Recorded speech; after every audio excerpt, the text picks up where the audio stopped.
Kamusta mga kabayabas? Dito naman ako, Kabayabas Vlog.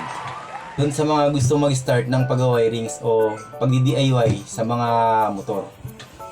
Mahalaga to mga kabayabas kasi kung gusto nyo mag-start ng pag-wiring o pagkukumpone ng mga motor, syempre kailangan unang-una, meron kayong mga tamang tools. Remember that. Dapat meron kayong tester.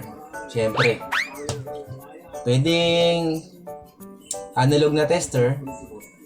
Much better kung meron kayong multi-tester na digital kasi mas maganda gamitin yung digital, mas madali. Tsaka accurate talaga yung readings niya. Hindi mo na siya titimplahin, hindi na gaya nito. Ayan guys, mga kabayabas, papakita ko sa inyo. Ito, analog na tester. Sa pag-wirings, ang paggamit ng analog na tester is mahalaga talaga. Hindi naman sinasabi na maging professional ka sa pagbabasa ng analog sa pag-wirings ng mga motor. Kasi kadalasan, ang analog, magagamit nyo lang to para sa mga continuity. Hanapin nyo yung putol na wire, yung may dugtong, kung ano ba yung hinahanap nyong mga wire doon, kung pare-pares yung kulay, matitrace mo galing tong gamitin natin tong ating analog tester. Lagay mo lang siya sa ohms. Kung maghahanap lang kayo ng continuity, halimbawa, walang battery yung ginagawa nyo, kailangan yung syempre i-trace yung mga parte ng wirings na wirings na siya, pare-pares yung wire, walang battery, hindi nyo kailangan pumadyak ng pumadyak. Kung gamit kayo ng test light, diba? Gagawin nyo, papadyak kayo ng papadyak para umilaw yung test light. Pero kung meron kayong analog tester, okay pa yung readings nyo. Guys, yan, pakita ko ulit sa inyo. Ayan, ang makita natin guys. Ayan, pumapalo tayo. Ganyan lang, paghahanap ng continuity. Malaking bagay talaga itong tester. Ayan. Kung putol yung linya, kahit gano'ng kahaba malalaman nyo. Ayan yun. Meron na tayong analog tester. Napakahalaga na ito guys, lalo sa mga ground. Dun, kadalasan guys na-encounter ko sa mga pag nag-ano kami ng truck. Yung hindi siya umiilaw pero may positive siya. Ang kadalasan nangyayari lalo pag replacement lang, yung sakit ng mga suksukan ng mga bumbilya niya. Naglulus yung mga body ground nun. Kailangan gamitan nyo nito. Pagkabit nyo, testingin nyo, gamitan nyo ng analog tester. Kung papalo, pag pumalo, good yun. Sabihin, okay yung body ground niya, maayos. Pero pag hindi, ginagawa ko, inihinangan ko na lang. Para intact na intact talaga lalo sa mga truck. 24 volts yung current na papasok doon. Kaya kapag hindi naka-intact yun, mag-iinit yun. Doon na napupundo yung mga bumbilya niya. Tsaka yung yung wire niya umiinit. Doon nagkakaroon ng sunog. So yun, share ko sa inyo na. Napakalaga niyan. So yan, balik na natin ito, mga kabayabas. Next naman natin. Siyempre. Ito nga pala, mga kabayabas. Ito, gamit na gamit ko ito. Kumunti na nga lang to. Naubusan sa pag-wiring namin ng truck. Ayan. Pero ako, maganda ang kita sa pag-wiring ng truck sa mga kotse. Although, medyo matagal. Tsaka mas marumi. Ang mahirap lang kasi sa truck, yung pag-wiring ng wiper. Kasi yung wiper, marami talagang wire yan. Kailangan pag-aralan mo talaga siya. Pero pagdating sa mga signal light, headlight, sa tail light, band light, sa clearance light, isang linya lang yan mga kabayabas. Sa mga dump truck, kadalasan, ang ginagamit namin sa clearance light, dalawang relay para hindi mag-init. So, ibig sabihin left and right, tag-isa yan. Tag-isang relay yan. 24 volts. Pero pagdating sa mga ilaw, isang relay para sa low, isang relay para sa high. Yun lang. Tapos, padadaanin mo lang siya ng fuse. Punta na siya rin sa mga switch niya. Doon sa combination switch. Doon sa may manivela. So, kadalasan nun, na siya. Naka-negative trigger na lahat. Karamihan nun, negative trigger na. Ito, mga ginagamit ko sa Ito, fuse. Ayan. 15 amperes lang naman kadalasan. Ginagamit ko, hindi na ako nagtataas ng 20. Pero kahit 10 amperes lang, hindi siya basta iinit. Basta intact nun sa saksakan ng fuse mismo ko. Tsaka original dapat yung saksakan nito. Dito pwede yung mga maninipis na wire. Kasi ito magdadala, tsaka yung wire na yun, ng lahat ng ilaw. Tapos dito lahat dadaan. Kailangan makapal talaga yung wire na gamitin, tsaka original. Walang loose connection, para hindi uminit. Pati yung wire, hindi madamay. Ayun. Tapos ito, mga ganito, gumagamit ako nito. Yan. Ay, terminal. Kailangan talaga to sa mga body ground, sa battery, terminal. Mahalaga gamit na gamit. Sobrang dami nito, dami na. Ayan, ito yung mga ganito, hindi dito original to, mga local lang to mga kabayabas. Ito yung mga original yung ganito. Pakita ko sa inyo, share ko sa inyo to. Ito, ganyan ang mga original. Circuit. Medyo mahal nga lang isa nito. Kasi yung ganito, nagkakahalaga siya ng 5 pesos sa mga ang benta nila. Pero, pag wholesale yata, mas mura, maramihan. Mga 20 pieces yung mga ganyan. Ito, 5 pesos isa. Sa mga auto shop, meron, makakabili kayo. Siyempre. Ito, meron din ako ditong nabibili din sa auto shop. Yan, sa mga auto supply ako bumibili. LED, para sa panghinang. Siyempre, naghihinang ako pag Yan, original to, Rubicon. Hindi ako bumibili na isang buo kasi hindi naman ako madalas maghinang, minsan lang. Ayan, ito matagal ko na magagamit to, yung gentong rolyo. Matagal na yan. Sobrang dami na magagawa nito. Plies. Siyempre, kailangan natin ng plies. Yan, mahalaga yan. Doon sa mga terminal, ginagamit ko to. Pampiga. Diba? Pang-ipit para umipit yung wire. Pang-ipit. Ayan. Tapos pang-putol na matitigas. Malalaking mga wires. Ito, syempre, kailangan meron kayong Phillips screw. Dalawang klase yung Phillips screw ko, mga kabayabas. Ayan. Pinapapansin nyo. Itong isa, pure siya na plastic tsaka rubber. Pwede siyang gamitin sa electrical, sa mga kuryente. Kasi minsan din ako ng mga electrical, gumagawa. So ito ginagamit ko. Ayan. Para hindi ka makakuryente, di ba? Pero nagagamit din siya sa mga motor. Kasi mas maliit yung ulo nito, dito. Yung pinaka-screw niya. Compare mo din eh. Mas heavy duty kasi ito eh. Kasi yung likod nito, steel na rin, tagusan yan. Pwede mo siyang pupukin pag mahirap siyang kalasin. Pupukin mo ng konti, bahagya. Para, di ba, maiikot mo ganun. Tapos, ang kagandahan dito, ayan, kabilaan siya. May flat din yung kabila niya, flat din. Ayan. May kamahalan lang yung ganito. Nabili ko to sa, halagang 150 pesos. Ayan, marami na siya nagawa. Sulit na. Siyempre, nag-wiring ka. Kailangan may meron kang wire stripper, di ba? Ayan. Tagal na rin to, hindi ko alam kung pero matalim pa siya mga kabayabas. Goods na goods pa siyang gamitin. Yan, wire stripper, kailangan natin yan. Pag-wirings. Hindi kayo umasa na sa mga cutter lang or sa Mas maganda meron kayong wire strippers. Napaganda niyan, lalo sa mga maliliit na mga wire, sa mga eagle eye. Kaya niya mababalatan ng hindi na babawasan yung tanso sa loob. Siyempre, cutter. Yeah, meron din akong cutter. Kung may wire stripper ako, may cutter pa rin ako. Ayun, pambalat pa rin. Sa mga mahihinap na balatan ng wire strippers.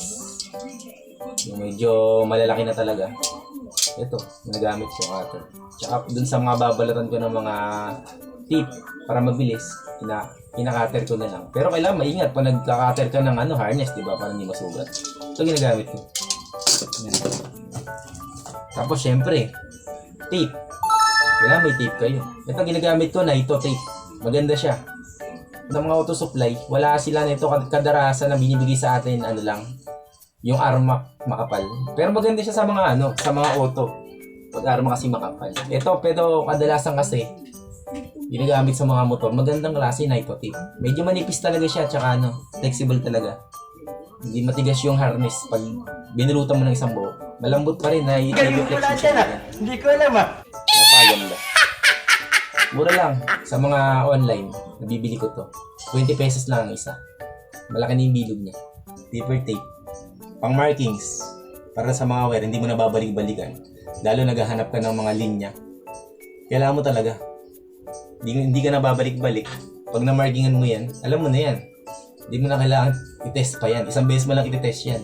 Kaya kadalasan ang nangyayari, kapag lalo mga truck, general wiring, test mo yan. Halos buong maghapon ka nagtitest ng mga wires niyan.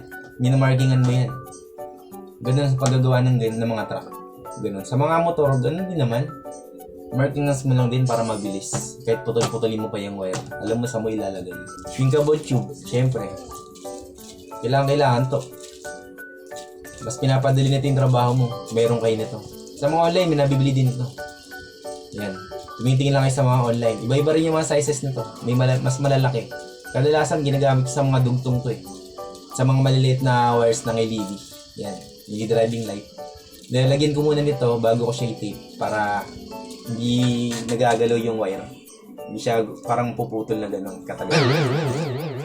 Lalagyan ko muna para matibay siya sa loob. Dito sa analog tester, sabi ko nga sa inyo mahalaga to. Isa rin to sa mahalaga. Ayan. Magkatuwang yan silang dalawa. Siyempre. Ito, DIY ko lang din naman to. Ayan. Nabili ko sa online to talaga. Itong test light na to. Pero minodified ko siya ng mas matibay. Kasi yung nabibili sa online, hindi siya ganun katibay, napupundi. Hindi ganito yung ilaw. Ayan, minodified ko lang siya. Sinabahan ko yung wires. Tagal ko nang gamit to, hindi pa napupundi hanggang ngayon. Ayan, DIY ko din. Yung dulo-dulo niya, may nilagay ako dyan. Ayan. Ayan.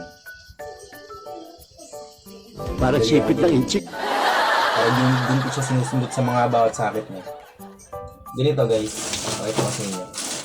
Ito, gaya nito. Ito, meron ko ito, tinatabi ko itong mga ganito. Original mga sa akin to, pang-auto to. Ganito sa mga truck. Mga pinagpapalitan na, mga nagiging na wiring yan. Pinukuha ko yan, tinatabi ko. Ganito yan mga kabayabas. Dito ko ginagamit sa ganito. Ayan. Nakita nyo. Pag nagtitest ako ng ganyan yan. Yan ang tulong niya. Pwede rin siyang gawing susi. Wala yung susi. May gumagawa kayo ng motor, wala yung susi. Ayan. Kasal pa ko siyang ganyan. Yan yung mga tools na mga ginagawa ko para dumali trabaho ko. Napakasimple lang pero malaking bagay sa pag-wiring. Titignan mo parang tatanungin nyo para saan. Pero ginagamit talaga to. Pagkakalas ng mga pairings ng mga sasakyan or mga motor. Napakalaking bagay nito. Lalo sa mga Honda Click. NMAX. Ito. Cable tie. Yan. Bibili ako nito. Marami akong binibili nito. Cable tie. Pantali yan. Sa mga relay. Dun sa mga wires. Kung saan mo siya ipopwesto. Para malinis. Yan. Ayusin nyo yung pag-wire nyo. Pag ano. Lagyan nyo ng cable tie. Huwag yung tipirin. Soldering. Iron. Diba? Yan. Dapat. Ito na po magiging partner niya mga kabayabas. Partner talaga yan mga tools na yan. Yan. Meron kang lead. Dapat meron ka rin ng soldering iron. Kasi kung meron kang soldering iron, wala ka namang lead. Paano ka maghihinang, diba? Meron kang ganito. LED. Wala ka namang panghinang. Useless din, diba? Yan. Kailangan mag-invest kayo para din. Malaking bagay talaga yan. Siyempre. Kailangan meron ka rin ito. Ano ba to? Lugan. Magagamit talaga sa pag-wiring ito. Ito yung mga pang spark plug. Ilalagay ko lang siya dito yung mga maliliit. Yan. Yung mga allen wrench ko. Yan. Kompleto yan. Simula pinakamaliit. Meron ako. Hanggang sa malaki. Siyempre. Kailangan. Pinakamahalaga pa nag-wiring ka. Meron ka nito. Mahalaga ito mga kabayabas. Sa mga ginagawa. Hindi nyo naman kasi magagawa yung tinatrabaho nyo kung wala kayo nito mga combination wrench. Napakalaga talaga. Magkakalas kayo ng motor o ng sasakyan, wala kayo nito. Hindi kayo makagagawa kung hindi nyo mababakalas. Napakalaga niyan. Lalo yung mga ganito. Karamihan na lumalabas ngayon sa naobserbahan ko sa mga motor. Ganito na mga ginagamit nila sa mga tornilyo. Ito na yung kailangan nyo na tools. Hindi ito alin para siyang mga star. Ayan, ganito na yung mga ginagamit ng mga tools. Kailangan meron kayo nito talaga para makagawa. Yes! Kasi kung meron kayong mga tools na ganyan, kompleto nga kayo pang wiring, wala kayong pang kalas, paano yung gagawin yung loob, diba? Hindi nyo makakalas.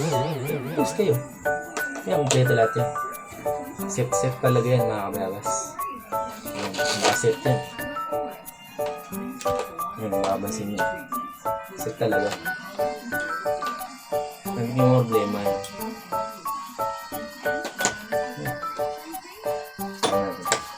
So ayan. Ito yung mga ginagamit sa pag-wireless. Ganun lang. Kailan mag-invest kayo ng mga tools para makapag-start kayo ng pag-wireless. So yun na, shinare ko lang sa inyo mga kabayabas na may natutunan kayo dito. Sa mga gusto mag-start. Huwag lang yung di porke natuto kayo, nakahawa kayo ng plies, cutter. Di mo wire, nag-rewire ka na agad. Electrician ka na. Hindi ganun. So mga gusto magpagawa sa akin, dito lang sa Marilao, Bulacan. PM lang kayo sa akin. Basta Garcia. Yan ang Facebook ko, mga kabayabas. Tsaka, kung hindi pa kayo nakasubscribe sa akin channel, pakipindot nyo na ang subscription button at hit nyo na rin ang notification bell para maging updated kayo sa mga video tutorial na aking ina-upload sa akin channel. What's up? And then, God bless you all. Thank you.